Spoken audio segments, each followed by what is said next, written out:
Right. Hello again. So today I'm going to be doing another locomotive review. This one was brand new, just came in just about half an hour ago. So I just figured I'd do it now. So this is one of my favorite diesel locomotives, if not my all-time favorite diesel locomotive. This is the Class 42, and this is diesel hydraulic class locomotive, and these are also known as warships, as lots of people know. And I will point out that for people who are fans of Thomas the Tank Engine, the character Diesel 10 from Thomas and the Magic Railroad was based off of this class, minus the claw. No, that was actually kind of just a mock-up. Anyway, so this one is produced by Bachmann, or Bachmann, whatever you want to call it. And this is in the new style packaging, which I like best. I've had some of the old style packaging. It's alright, but I just don't like it as much. Alright, so as you can see here, you got the regular Bachmann packaging, which is very nice. It protects them all very nicely. And so right here, Collector's Club, you've got a little manual on how to fit the parts and how to take the locomotive apart. There's a lot of this paper here.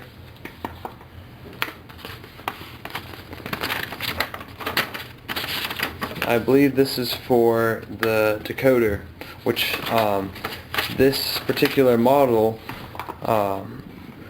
is DCC on board, also known as DCC fitted. So this is number D867 Zenith, and I purchased this one off of E. Hatton's, and it's a very nice locomotive. This particular one is in the original British Railways Brunswick green, and has the small yellow warning ends on it. So slide this out here.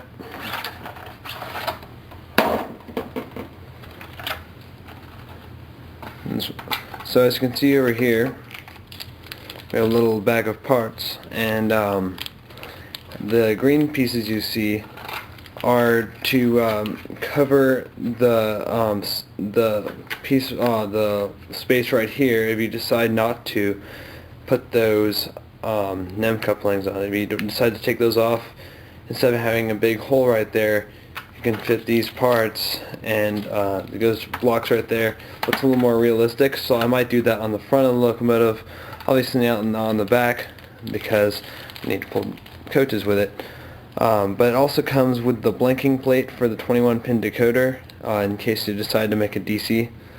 And it also comes with some coupling hooks, a lot of vacuum pipes, and just a lot of extra detail parts to go on the front. And lift here. To pull it out, there's a little bit of extra packaging in there to keep it really safe, and to help keep the paintwork protected. Alright, well, this is actually my first time actually holding the locomotive, and lots of other people say this too, but she is very heavy. She has quite a lot of weight, especially for a diesel.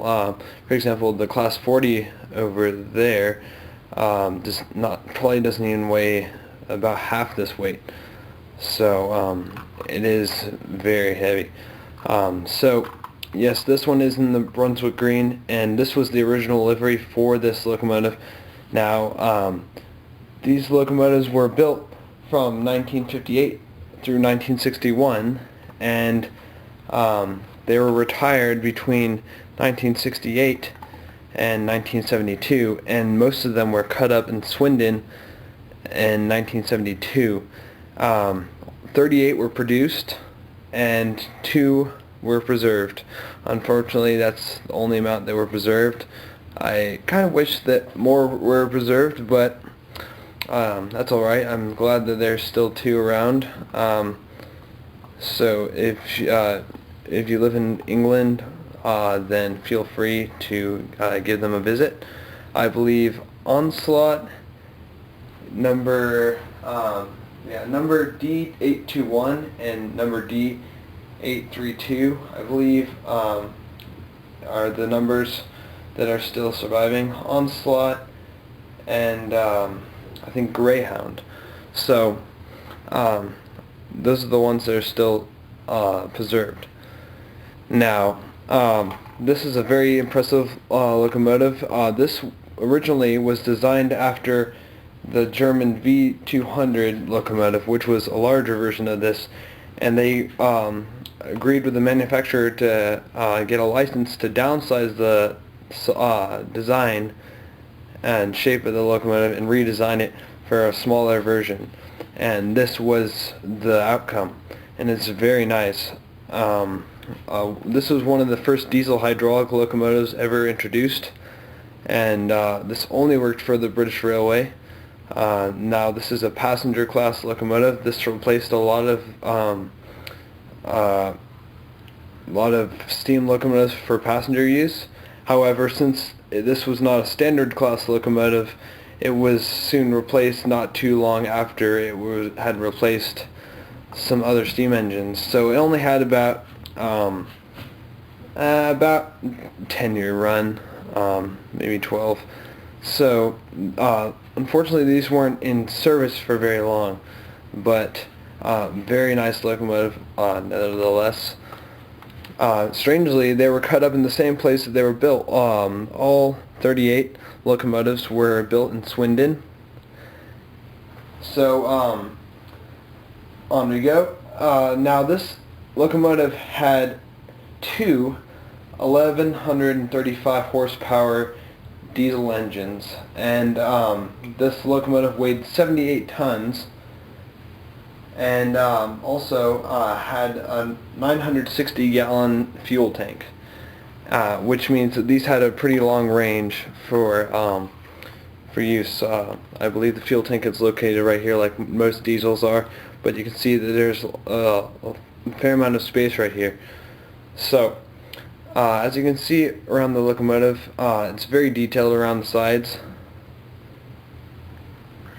and I particularly like the wheels. The wheels are very nice. They have the spokes in them, or the holes that are drilled in them to make them look like the actual diesel Warship wheels. As you see in there, there's some really nice grills etched on and molded on, but there are some extra parts fitted already, and some windows. And you can see its name, Zenith. And there are, I'm not sure if these are molded or just painted, but there's some handrails on the side of the doors and some warning labels on the side there. And then there's the number for it. And yes, this one, like most Bachmann locomotives, have sprung buffers and NEM couplings. Strangely, this NEM coupling isn't actually NEM. It's one of the short ones, but as you can see, there's a screw to take it out. You can't just pull it out, which is it's all right though. As you can see, there's windscreen wipers fitted already. And actually, if you look closely, you'll notice there's two guys, two crew inside the cab. So that's always a nice touch. And another thing I love about this model is this has lights that work on it. I'll show you that in a minute. So as you can see here, very nice exhaust detail up here. Two exhaust ports, one on each side, and two cooling fans.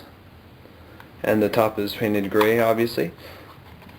And as you can see right here, it says DCC on board. So enough talk. let's get her running.